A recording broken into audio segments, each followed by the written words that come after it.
Please stand clear of the doors. Por favor, manténganse alejado de las puertas. Alright, something came up in my life and I had to take a few-week break, but I'm back now, and I'm posting this obviously on a Sunday because I have to talk about last night's D23. This video is completely unscripted, I'm just going off, pictures on my phone, but this is one of the best D23s we've had in years. The last good one I can really remember was with New Epcot back in, 2019, but even this, New Epcot does not stack up to this at all. So, I'm just gonna go over what we've learned and what I think we might see. It's amazing.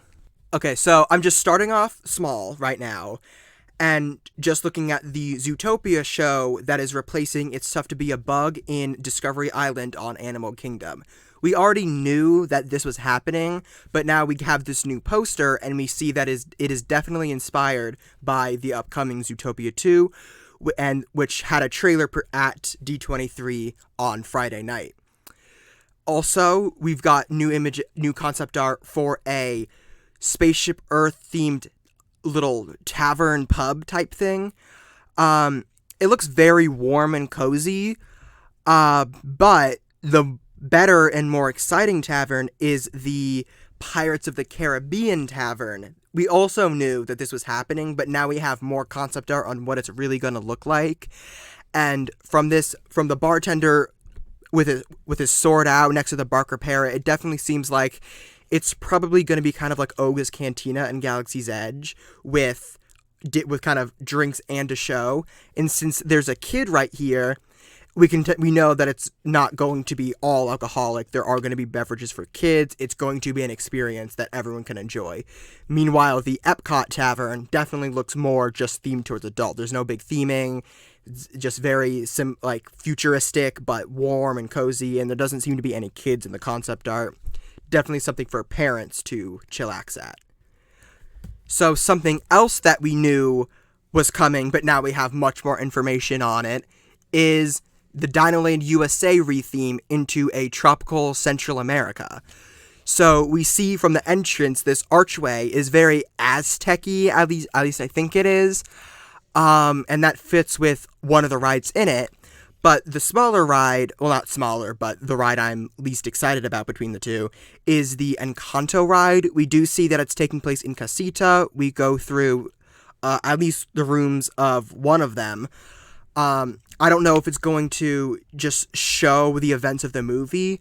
From the concept art, I'm guessing it's going to be kind of like Frozen Ever After, where it's just kind of a celebration of the movie, but not just a recap of it.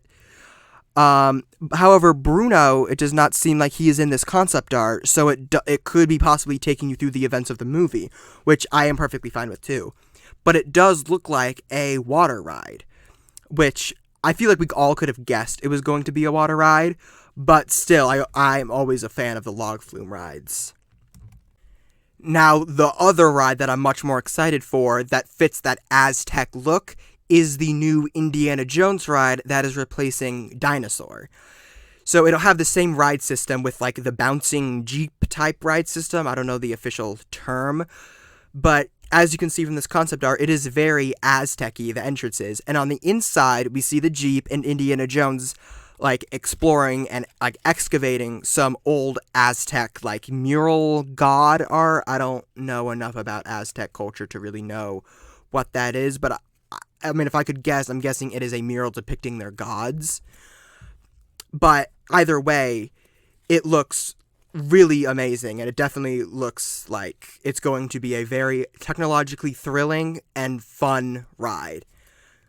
Whether or not it'll stack up to the Disneyland Indiana Jones Adventure Temple of the Forbidden Eye, I don't know, but it definitely looks like it's taking inspiration from it, which makes sense.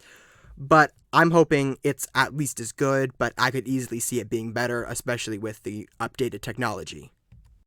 Moving on to Hollywood Studios, we are getting a Smuggler's Run B-plot for The Mandalorian and Grogu.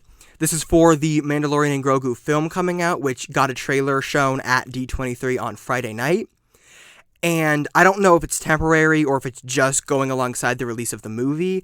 If I could guess, I would guess it's temporary, and it's kind of like Star Tours, where it's just random. You don't know if you're going to get the Hondo Ohnaka plot or the Mandalorian plot.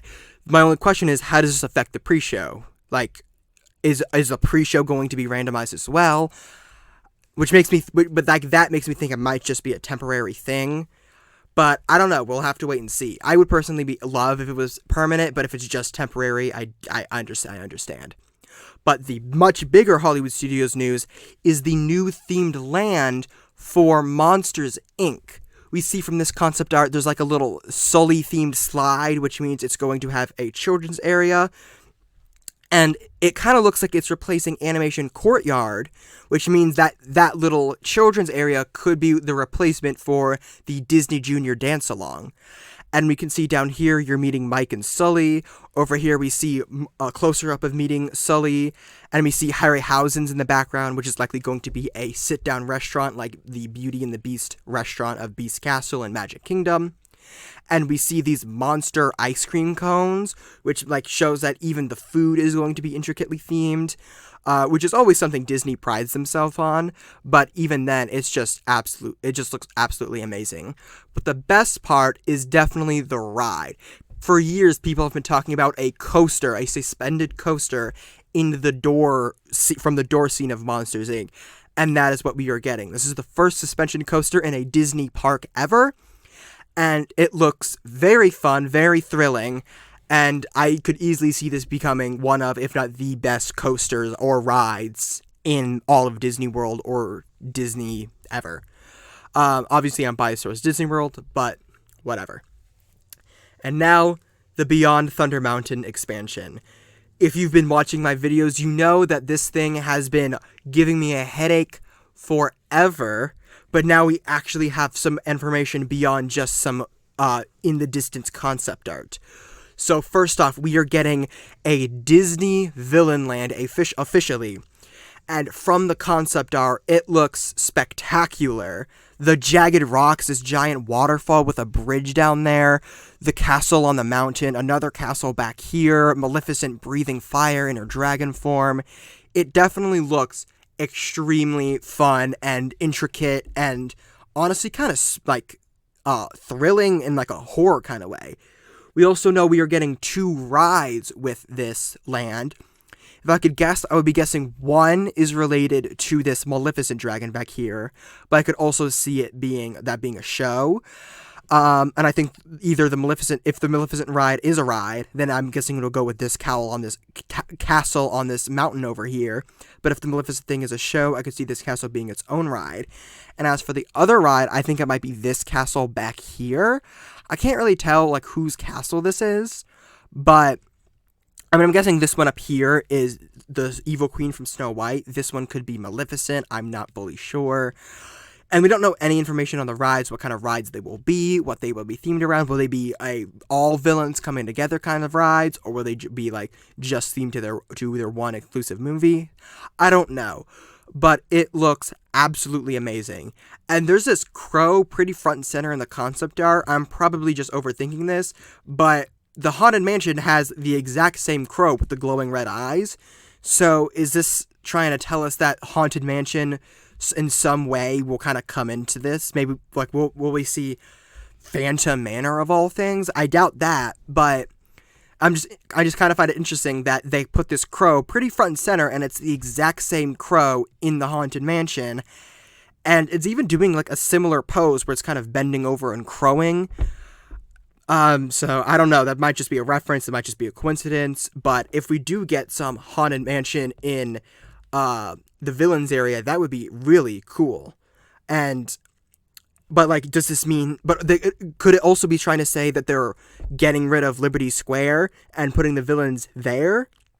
I don't think so. I definitely think it is Beyond Thunder Mountain. But still, I'm very tied up over why they decided to put the Haunted Mansion crow here. Like, what on earth could that mean? And the other part of the Beyond Thunder Mountain expansion is something that I personally wanted more than anything else, which is a rendition of Cars Land. From this concept art, we can see it is not the same as normal Cars Land. it definitely seems very similar to Radiator Springs Racers, especially with like McQueen and Mater greeting you at the end of your race. But it's much more off-roady, kind of like Frontierland itself. And over here we can see that it goes through water and even goes through snowy peaks of Radiator Springs. I do not know if they are putting in all of Cars Land, or if it's just going to be a ride, or if they put in Cars Land, it is going to be, like, how different will it be if they do decide to make it a full land? I feel like they would want to make it a whole land just because Disney Villains is going to be a whole land. Based on the scale of it, they definitely have to have a lot of space for the Cars ride, and I feel like it would just make sense to give us all of Radiator Springs. That is what I would want.